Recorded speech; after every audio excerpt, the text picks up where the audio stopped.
Ladies and gentlemen, Pakistan remains deeply concerned at the recent grave developments and has always sought to prevent unilateral attacks on any country. In this spirit, we strongly condemn the war being waged on Iran while negotiations were underway. We have reaffirmed our support for sovereignty and territorial integrity of our brotherly nation.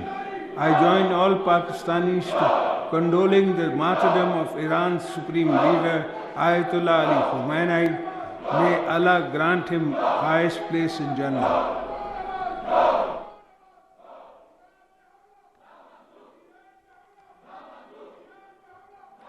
To this end, we appreciate the efforts of all those countries that sought de-escalation, a conflict between two nuclear neighbors in South Asia, particularly those who took the lead in brokering a ceasefire to end the devastating war that could have engulfed the entire globe. I note with satisfaction that in the past year, Pakistan and US have opened new avenues for strengthening cooperation, investment, and economic partnership. The coming year will be even more productive. Anchoring our security in economic growth and regional connectivity, our relations with China have ascended to new heights in all areas. We are iron-clad brothers. CPEC 2.0 will revolutionize Pakistan's infrastructure. The entire nation is beholden to China for its solidarity with Pakistan during Marka-e-Haq. I am grateful to the President Xi for advancing our shared objectives of security and connectivity.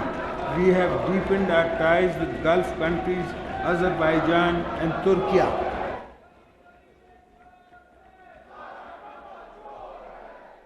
The Pakistan-Saudi Strategic Mutual Defense Agreement is a new milestone in the region.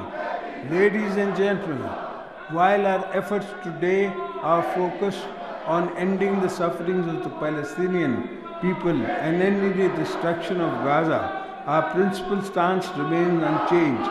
We will continue to support the creation of independent and undivided state of Palestine, with borders as before 1967 and Al-Quddus al-Sharif as their capital.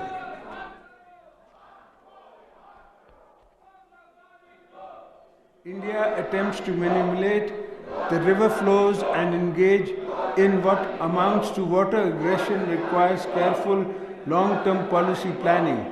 India's illegal actions that place Indus Water Treaty in absence is plain and simple. Hydro-terrorism, a weaponization of vital water flows to exert political leverage, the bilateral disregard for international and humanitarian law not only jeopardizes Pakistan's agriculture economy but signals a dangerous escalation in India's strategy to destabilize the region.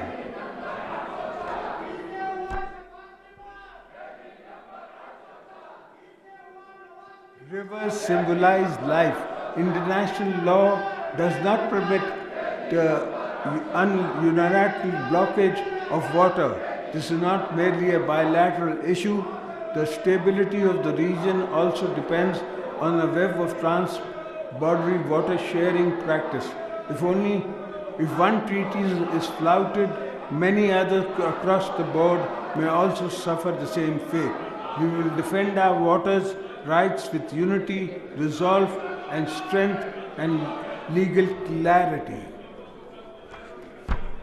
Honorable members, as President-elect of the both houses of the Parliament and all provincial assemblies, I am constitutionally bound to safeguard the unity of the Federation and the Parliament.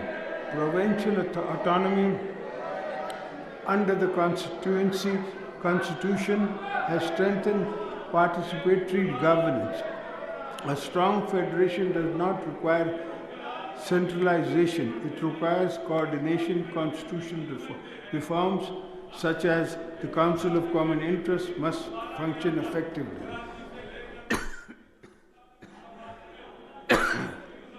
Issues relating to our natural resources, spatial distribution, energy coordination, and water management must be resolved through consultative.